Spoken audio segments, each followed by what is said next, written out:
সবাই জাহেলিয়াতের যুগের ঘটনা, শোনো শোনো সবাই জাহেলিয়াতের যুগের ঘটনা। মানুষের শান্তি ছিল না, চলতো জগতে জুলুম অবিচার, চলতো জগতে জুলুম অবিচার। শোনো শোনো সবাই জাহেলিয়াতের যুগের ঘটনা, মানুষের শান্তি ছিল না, চলতো জগতে জুলুম অবিচার, চলতো জগতে জুলুম অবিচার। কি জুলুম চলতো সেই জামানায় বলছে শোনো।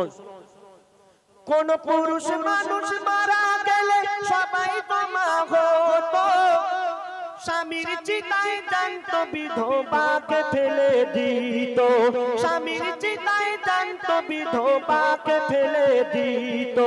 জন্মালে কারো ছেলে মদ খেয়ে নাচিত, আর মেয়ে হলে গর্ত খুলে তারে পুঁতে দিত।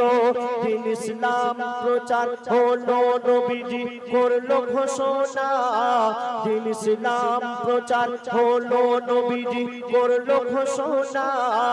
এ জুলুম চলতে দেব না, মর্যাদা খোদা দিয়েছে সবার, মর্যাদা খোদা দিয়েছে সবার। শোনো শোনো সবাই জাহেলিয়াতের যুগের ঘটনা, মানুষের শান্তি ছিল না, চলতো জগতে জুলুম অবিচার, চলতো জগতে জুলুম অবিচার। একদিন আমার দয়ার রাসূল তিনি সাহাবাদের নিয়ে বক্তব্য রাখছেন। কি বক্তব্য?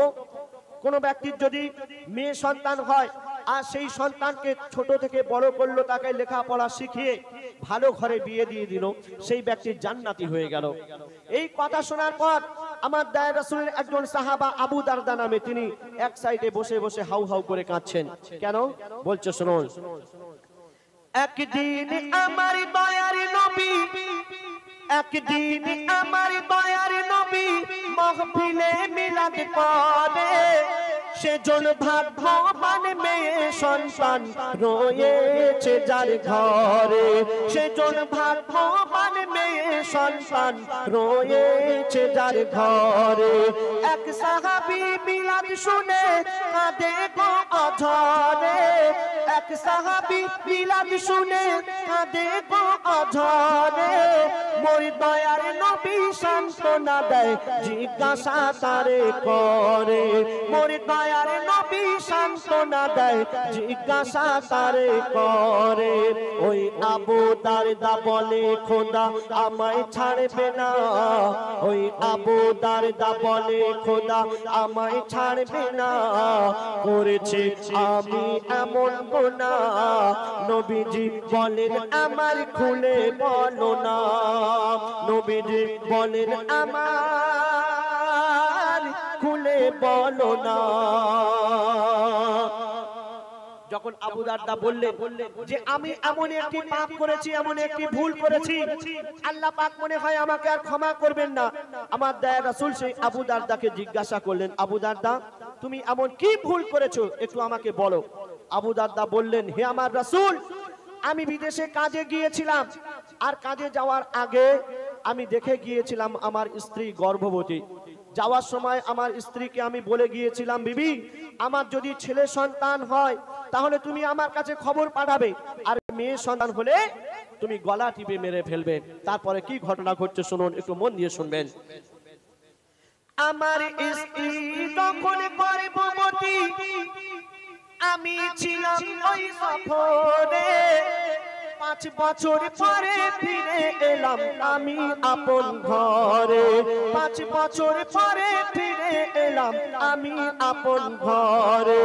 যখন বিদেশে ছিলাম শুনেছিলাম যারা গিয়েছিল পরে, তারা বলেছিল তোর মেয়ে হয়েছে হয়েছে কিন্তু গেছে মরে। তারা বলেছিল তোর মেয়ে হয়েছে কিন্তু গেছে মরে, কিন্তু মরেনি। আবু দারদার স্ত্রী দেখলেন যে একটা চাঁদের মতো ফুটফুটে কন্যা সন্তান হয়েছে। কি করলেন? এক আত্মীয়র বাড়িতে পাঠিয়ে দিলেন নিজের মেয়েকে, আর স্বামীর কাছে খবর পাঠালেন যে আমার মেয়ে হয়েছিল কিন্তু মারা গেছে। আবু দারদা যখন শুনলো যাক মারা গেছে ভালো হয়েছে, কেন আমাকে সেই মেরে ফেলতে হতো, তার থেকে মারা গেছে ভালো হয়েছে, কিছু মনে করেনি। তারপর কি ঘটনা ঘটছে শুনুন। যখন বিদেশে ছিলাম শুনেছিলাম তারা গিয়েছিল পরে, তারা বলেছিল তোর মেয়ে হয়েছে কিন্তু গেছে মরে। তারা বলেছিল তোর মেয়ে হয়েছে কিন্তু গেছে মরে। আমার বউ তারে ওই লুকিয়ে রাখে, আমায় জানায় না, কখনো কিছুই শোনায় না। আমার বউ তারে ওই লুকিয়ে রাখে, আমায় জানায় না, কখনো কিছুই শোনায় না।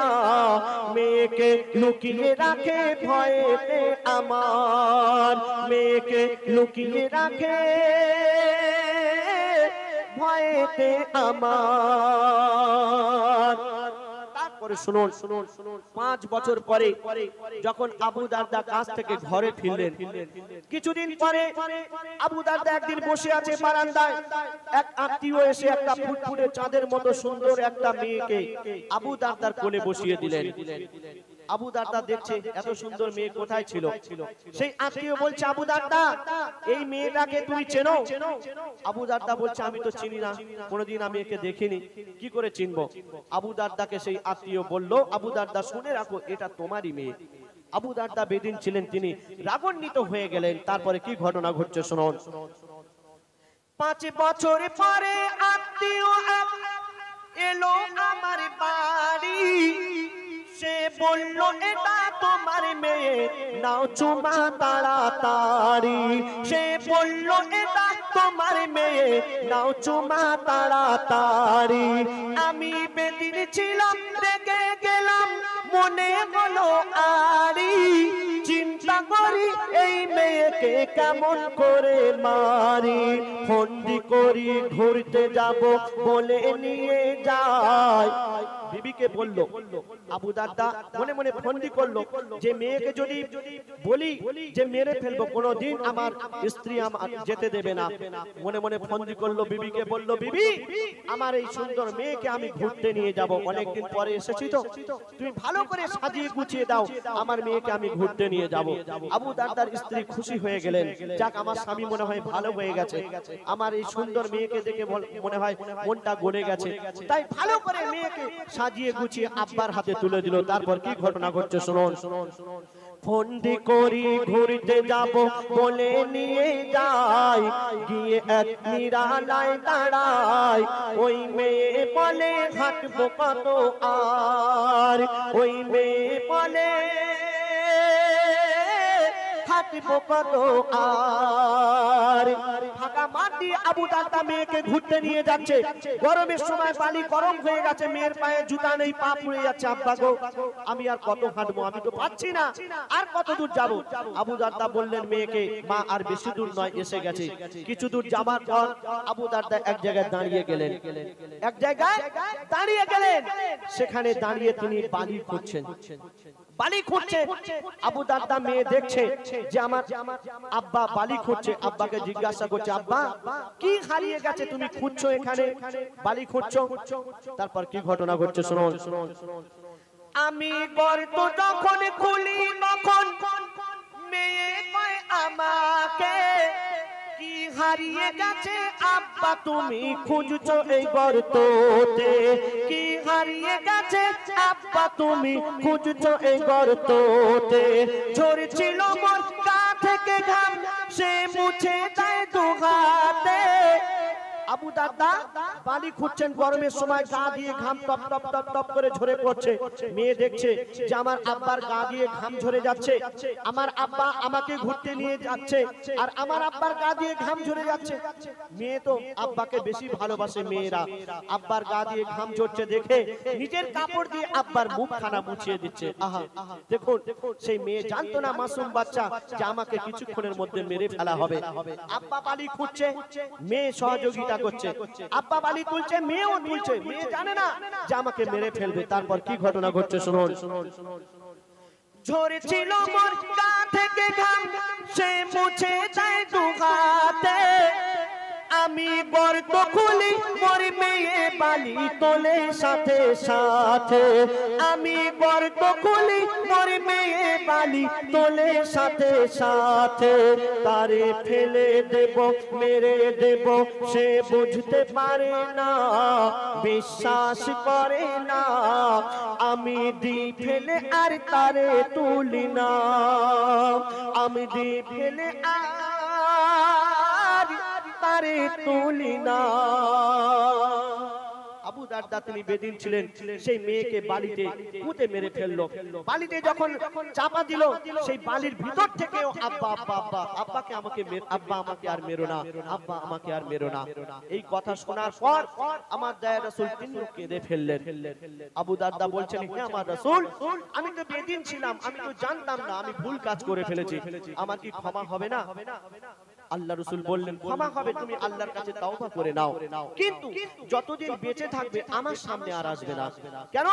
তুমি এমন একটি পাপ কাজ করেছো, ভুল কাজ করেছো, যদি আমার সামনে আসো তাহলে এই কথা আমার মনে পড়বে আর আমার রাগ হবে, আর আমার রাগ হলে আল্লাহর রাগ হয়ে যাবে। তাই তুমি তওবা করে নাও আর আমার চোখের সামনে দিয়ে তুমি চলে যাও।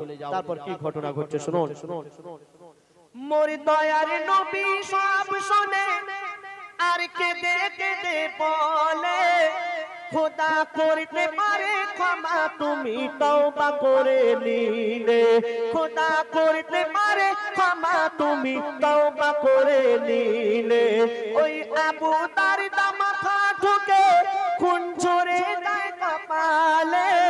কবি আসির বলে, কি হতো দিন ইসলাম না আসিলে।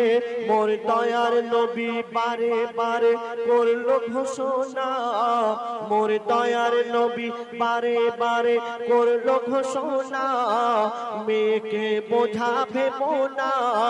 মোর দয়ার নবী বারে বারে করলো ঘোষণা, মেয়েকে বোঝাবে না। মেয়ে হোক বা ছেলে আমানত খোদার, মেয়ে হোক বা ছেলে আমানত খোদার। শুনলেন, সত্য ঘটনা, বাস্তব ঘটনা। আমরা অনেকে আছি এখনো পর্যন্ত মায়েদেরকে সম্মান করি না। বিশেষ করে কারো যদি মেয়ে হয়, অনেক স্বামী আছে রাগান্বিত হয়ে যায়, স্ত্রীকে বড় ছোট কথা বলে, বাপের বাড়ি পাঠিয়ে দেয়। কেন? আমার মেয়ে হয়েছে, একে বড় করতে হবে, লেখাপড়া শেখাতে হবে, বিয়ে দিতে হবে, কত খরচা। তাই স্ত্রীর উপরে অত্যাচার করে, বাপের বাড়ি পাঠিয়ে দেয়, কত উল্টো পাল্টা বলে। কিন্তু না, আপনার মেয়ে হয়েছে মানে আপনাকে আল্লাহ পাক ভালোবাসেন, আপনার ঘরে রহমত দান করেছেন। তাই অনুরোধ করব, মা বোনেদের সম্মান করবেন। আমার দয়া রাসূল বলে গেছেন।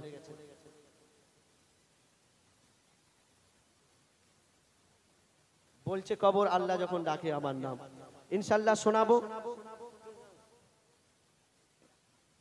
আচ্ছা যাই হোক, আমার ভাই বললেন, বলছে কবর আল্লাহ যখন ডাকে আমার নাম। কবরকে উদ্দেশ্য করে গজল ছোট্ট করে দু ছন্দ গাই।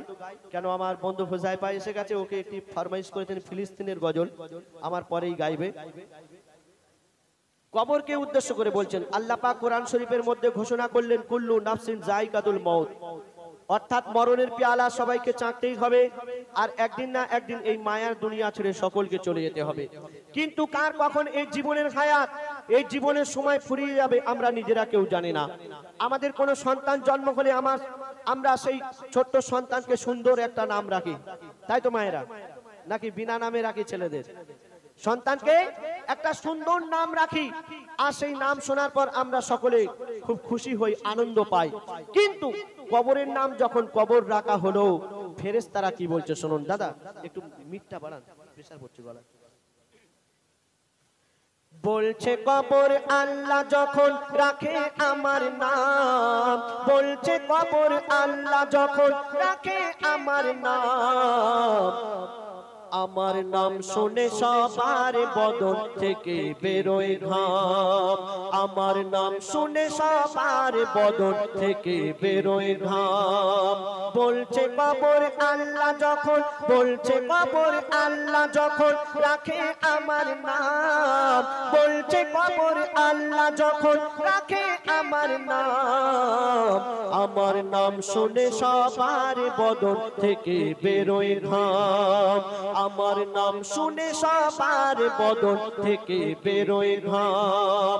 আমার কাদা দিয়ে বানায় খোদা, কবর বলছে আমার কাদা দিয়ে বানায় খোদা মাটির আদাম, কাদা দিয়ে বানায় খোদা মাটির আদাম, আমি আধা জান্নাত আর আধা জাহান্নাম, আমি আধা জান্নাত আর আধা জাহান্নাম। বলছে কবর আল্লাহ যখন রাখে আমার নাম, বলছে কবর আল্লাহ যখন রাখে আমার নাম, আমার নাম শুনে সবার বদন থেকে বেরোয় ঘাম, আমার নাম শুনে সবার বদন থেকে বেরোয় ঘাম। কবর বলছে আমি এমনই একটি ঘর, যে আমার ঘরে আসবে সে যদি দুনিয়া থেকে ভালো কাজ করে আসে, আল্লাহর হুকুম নবীর তরিকা মতো চলে আসে, তাকে আমি অনেক খাতির যত্ন করব। আর দুনিয়াতে যদি পাপ করে তাকে আমি এত শাস্তি দেব সে বুঝতে পারবে। কবর বলছে শুনুন, আমি এমন মঙ্গল বই আধার আবার আলো, খারাপের করে খারাপ আবার ভালোর করে ভালো, খারাপের করে খারাপ আবার ভালোর করে ভালো। কবর বলছে আমি এমন একটি ঘর, সে যদি দুনিয়াতে আল্লাহর হুকুম নামাজ কালাম পড়ে তাকে আমি অনেক খাতির যত্ন করব, আর দুনিয়াতে যদি পাপ কাজ করে আসে তার জন্য আমি ভয়ঙ্কর হয়ে যাব। তো বলছে শুনুন, আমি এমন মঙ্গল বই আধার আবার আলো, খারাপের করে খারাপ আবার ভালোর করে ভালো, খারাপের করে খারাপ আবার ভালোর করে ভালো। ও গো আমির ফকির বাদশা উজির যে মোর ঘরে এলো, যার কর্ম যেমন তেমন খাতির আমার কাছে পেলো, আমি আমল দেখি ঈমান দেখি। কবর বলছে আমি আমল আর ঈমান দেখি। দুনিয়াতে তোমার অনেক জমি জায়গা ছিল, অনেক ধন সম্পত্তি ছিল, দুনিয়াতে তোমার 10টা লোক ভয় করতো, ওসব আমি কিছুই দেখবো না। তোমার আমল আর ঈমান যদি ভালো থাকে তোমাকে আমি অনেক খাতির যত্ন করব। তো বলছে শুনুন, আমি আমল দেখি ঈমান দেখি, দেখি না কারো নাম, আমল দেখি ঈমান দেখি, দেখি না কারো নাম, আমার নাম শুনে সবার বদন থেকে বেরোয় ঘাম, আমার নাম শুনে সবার বদন থেকে বেরোয় ঘাম।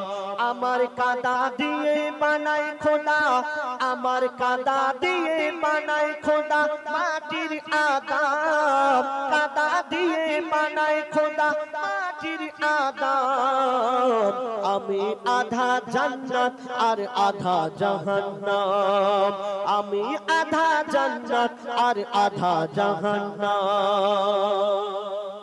তারপরে শুনুন, এই দুনিয়াতে যত মানুষ আছে কবর বলছে সবাই আমার কুটুম, আর আমার বাড়িতে একদিন না একদিন আসতেই হবে। আপনাদের এখানে আজকের গজল অনুষ্ঠান হচ্ছে, অনেক কুটুম এসছে তো ভাই, তো কবর বলছে এই দুনিয়াতে যত মানুষ আছে সবাই আমার কুটুম, আর আমার বাড়িতে একদিন না একদিন আসতেই হবে। আপনি কোন আত্মীয়র বাড়িতে যাবেন, কুটুম বাড়িতে যাবেন, খালি হাতে যেতে পারবেন? বাজার থেকে ফল বা মিষ্টি কিছু নিয়ে যেতে হবে। তো কবর বলছে আমার বাড়িতে যখন আসবে খালি হাতে আসলে হবে না, কিছু নিয়ে আসতে হবে। তবে বাজার থেকে কোনো ফল মিষ্টি নয়, কি নিয়ে আসতে হবে? কবর বলছে শুনুন, এই দুনিয়াতে সব আমার কুটুম, এই দুনিয়াতে সব আমার কুটুম, করি কুটুম্বিতে আমি খোদার হুকুম মেনে চলি দিনে আর ওই রাতে, খোদার হুকুম মেনে চলি দিনে আর ওই রাতে। বলি খাবার ঝুলি নিয়ে আসবে না কেউ আমার বাড়িতে, বউ ছেলে আর কাউকে যেন আনবে না ওই সাথে, বউ ছেলে আর কাউকে যেন আনবে না ওই সাথে। আমি নেই না কারো, খাই না কারো, কবর বলছে আমি নেই না কারো, খাই না কারো, হই তবু বদনাম। নেই না কারো, খাই না কারো, হই তবু বদনাম। আমার নাম শুনে সবার বদন থেকে বেরোয় ঘাম, আমার নাম শুনে সবার বদন থেকে বেরোয় ঘাম। আমার কাদা দিয়ে বানাই খোদা, আমার কাদা দিয়ে বানাই খোদা মাটির আদম, কাদা দিয়ে বানাই খোদা মাটির আদম। আমি আধা জান্নাত আর আধা জাহান্নাম, আমি আধা জান্নাত আর আধা জাহান্নাম। বলছে কবর আল্লাহ যখন, বলছে কবর আল্লাহ যখন রাখে আমার নাম, বলছে কবর আল্লাহ যখন রাখে আমার নাম।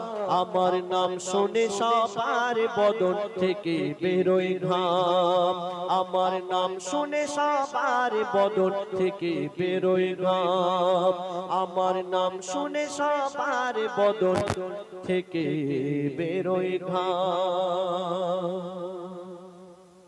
শুনে শুনে শুনে এবার আপনার সামনে পরবর্তী শিল্পী আমার বন্ধু হুজাইফা আপনার সামনে আসবেন, তার সুমধুর কণ্ঠে শুনবেন। তো তার আগে এমডি আজহারউদ্দিন, পশ্চিম বাংলার বিখ্যাত শিল্পী আজহারউদ্দিনের কণ্ঠে আপনারা সুন্দর সুন্দর গজল শুনুন। তারপরে ইনশাল্লাহ ইমরান আসবে, তারপর হুজাইফা আসবে। যেগুলো বাচ্চারা একটু তকবীর দাও তো, ঘুম পাচ্ছে নাকি? পাচ্ছে না তো? তাহলে একটু জোরে আওয়াজ দাও, নারায়ে তাকবীর। খিদে পাচ্ছে? তাহলে একটু আওয়াজ দাও জোরে, নারায়ে তাকবীর। কি করে আওয়াজ? ফ্রি ফ্রি তকবীর দিলে হবে? কি টাকা দিতে হবে? তুমিও দাও না, কোথাও বসে আছে কষ্ট করে ঠান্ডাতে, তুমি তকবীর দিলে। আমি একবার দিচ্ছি, জোরে করে দাও, নারায়ে তাকবীর। বাচ্চাদের গলা বসে গেছে, বসে গেছে। ওষুধ দেবো? দেখলে, যাই হোক, শুনলেন আমার বন্ধু আবুল কালাম অনেক কটা গজল আপনাদের সম্মুখে শোনাল। দোলা দে দোলা দে এবং মায়ের গজল। আমার আবার কালামের ভাগনা, ভাগনা ভাই কি নাম, অনেক টাকা দিয়েছে, বাপরে বিশাল ব্যাপারটা। তারা দুজনের কণ্ঠ থেকে ওগো রমণী, তারপরে আজারের কণ্ঠ থেকে শুনবেন এই যুগের নারীদের কথা শোনো না। তারপরে ইনশাল্লাহ আমি আসবো, হাবিল কাবিল শোনাবো বাচ্চাদের। এবং আর যেগুলো ফরমাইশ করেছেন, একটা ফিলিস্তিনির গজল একটার জায়গায় দুটো শোনাবো আপনাদের সম্মুখে ইনশাল্লাহ। এখন শুনতে থাকুন আজহারউদ্দিন এবং ইমরান ফারহাদের কণ্ঠ থেকে। শুনছিলেন কালাম ভাইয়ের কণ্ঠ থেকে খুব সুন্দর কবর সম্পর্কে গজল। তো এখন আপনাদের সম্মুখে আমরা একটি ফরমাইশিমূলক গজল পরিবেশন করে শোনাবো, নারীদের পর্দাকে উদ্দেশ্য করে একটি শিক্ষামূলক গজল। অতি মূল্যবান কথাই কবি লিখছেন। শোন। Hello check, hello. ও গো ও রমণী চলো কেন এমনে, ও গো রমণী চলো কেন এমনে, ও গো রমণী চলো কেন এমনে, ও গো রমণী চলো কেন এমনে। পর্দা করা ফরজ, পর্দা করা ফরজ, পর্দা করা ফরজ, বোঝো না কেন তুমি, ও গো রমণী চলো কেন এমনে, ও গো রমণী চলো কেন এমনি। পর্দা করা ফরজ, পর্দা করা ফরজ, পর্দা করা ফরজ, বোঝো না কেন তুমি, ও গো রমণী চলো কেন এমনি, ও গো রমণী চলো কেন এমনি। অতি মূল্যবান কথাই কবি লিখছেন। আল্লাহ পাক বান্দা বান্দির উপরে যেমন 5 ওয়াক্তের নামাজকে ফরজ করেছেন, রোজাকেও ফরজ করেছেন, তেমনি পর্দাকেও ফরজ করেছেন। অতি মূল্যবান কথাই কবি লিখছেন। শোন।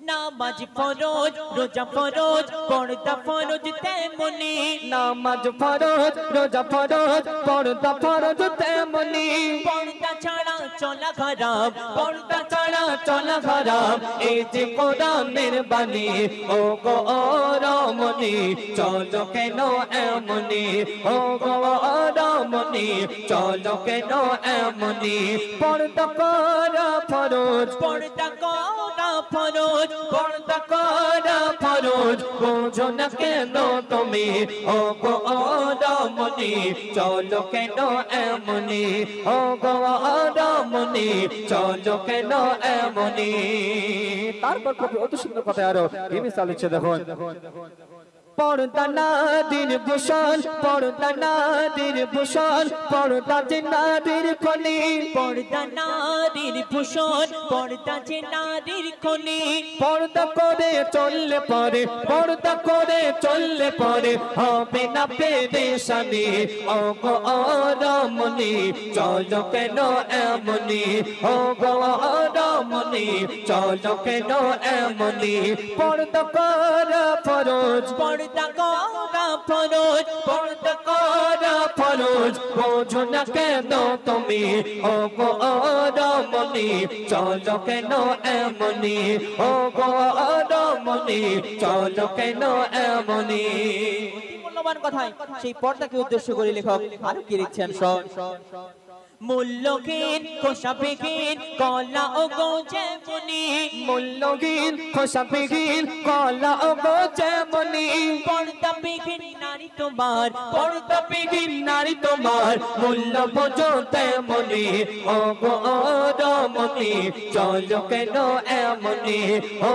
গো রমণী চলো কেন এমনি শেষ কথার মাধ্যমে কবি আরো কি লিখছে দেখুন মজিবুল আজ বলে মজিবুল আজ বলে শোনো গো বোন তুমি মজিবুল আজ বলে শোনো গো বোন তুমি পর্দা কেমন করেছিল পর্দা কেমন করেছিল দেখো নবী নন্দিনী ও গো রমণী চলো কেন এমনি ও গো রমণী চলো কেন এমনি পর্দা করা ফরজ পর্দা করা ফরজ পর্দা করা ফরজ বুঝো না কেন তুমি ও গো রমণী চলো কেন এমনি ও গো রমণী চলো কেন এমনি পর্দা করা ফরজ পর্দা করা ফরজ পর্দা করা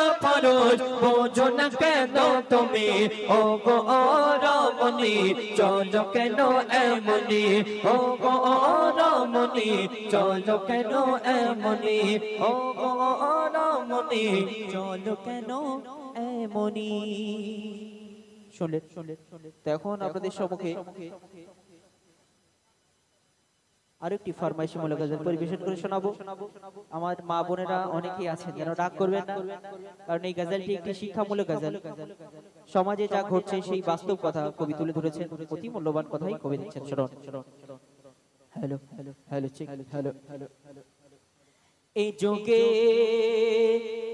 এই যুগের নারীদের কথা শোনো না, শরীয়তের কথা তারা মেনে চলে না। এই যুগের নারীদের কথা শোনো না, শরীয়তের কথা তারা মেনে চলে না। এই যুগের নারীদের কথা শোনো না, শরীয়তের কথা তারা মেনে চলে না। এই যুগের নারীদেরকে উদ্দেশ্য করে লেখক সেই সকল নারীদেরকে উদ্দেশ্য করে কি লিখছেন শোন। হিল তলা জুতো পায়ে লিপস্টিক ঠোঁটে, সারাদিন ঘুরে বেড়ায় বাজার ঘাটে। হিল তলা জুতো পায়ে লিপস্টিক ঠোঁটে, সারাদিন ঘুরে বেড়ায় বাজার ঘাটে। ভালো ছেলে দেখলে তারা ফিরে ফিরে চায়, ভালো ছেলে দেখলে তারা ফিরে ফিরে চায়। সুযোগ পেলেই ফোনে নাম্বার নিয়ে নেয়। এই যুগের নারীদের কথা শোনো না, শরীয়তের কথা তারা মেনে চলে না। এই যুগের নারীদের কথা শোনো না, শরীয়তের কথা তারা মেনে চলে না। এরা পুরুষ পুরুষের মতো বরাবর অধিকার চায়।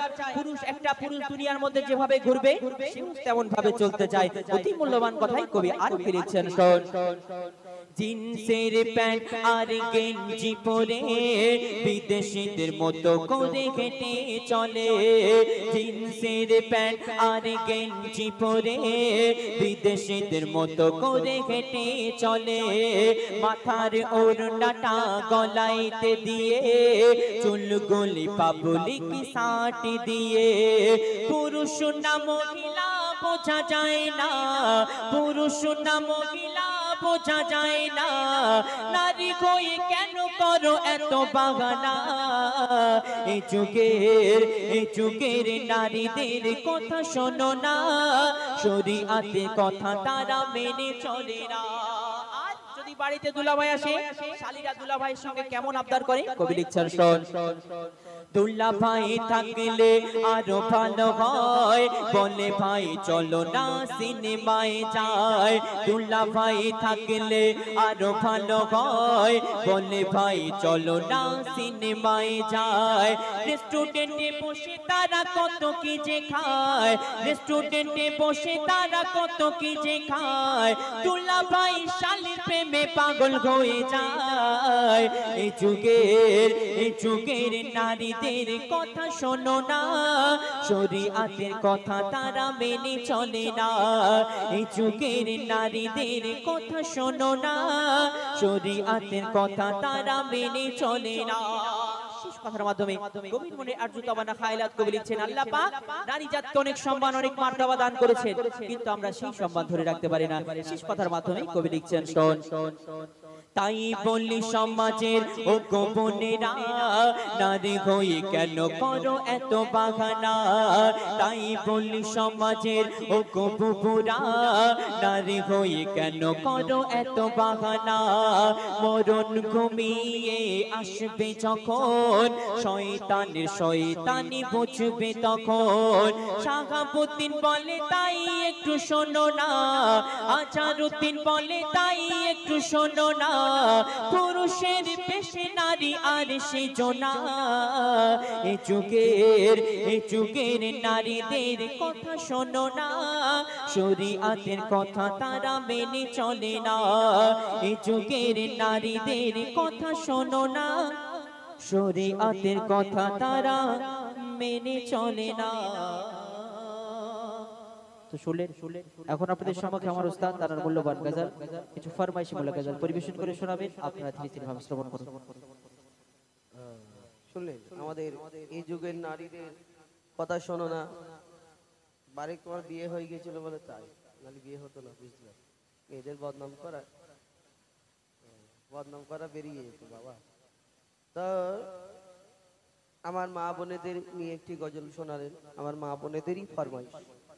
মা বোনেরা বলেছে ওই গজলটা গাওয়ার জন্য, জানি না, হয়তো অনেকজনা ভালো লাগে এই গজলটা। নিজেদের বদনাম নিজেদের শুনতে ভালো লাগে নাকি? আমার ভাইরা কেউ চাইবে যে আমাদের বদনাম করুক, আমি শুনি? আমি তো ইট মাত্র, আমাদের বদনাম করুক। তা আমার মা বোনেরা বলেছে ওই মায়ের ওই যে এই যুগের নারীদের গজলটা ফরমাইশ। তো এখন আমি একটা দুটো গজল বলি, ডুয়েট একটা দুটো বলি, এবং সিঙ্গেল ফিলিস্তিনের গজলটা আপনাদের সম্মুখে পরিবেশন করে শোনাবো। ফিলিস্তিনের দুটো গজল শোনাবো, একটা ডুয়েট গজল, তারপরে সিঙ্গেলে ফিরে যাব, কেন অনেকক্ষণ সিঙ্গেল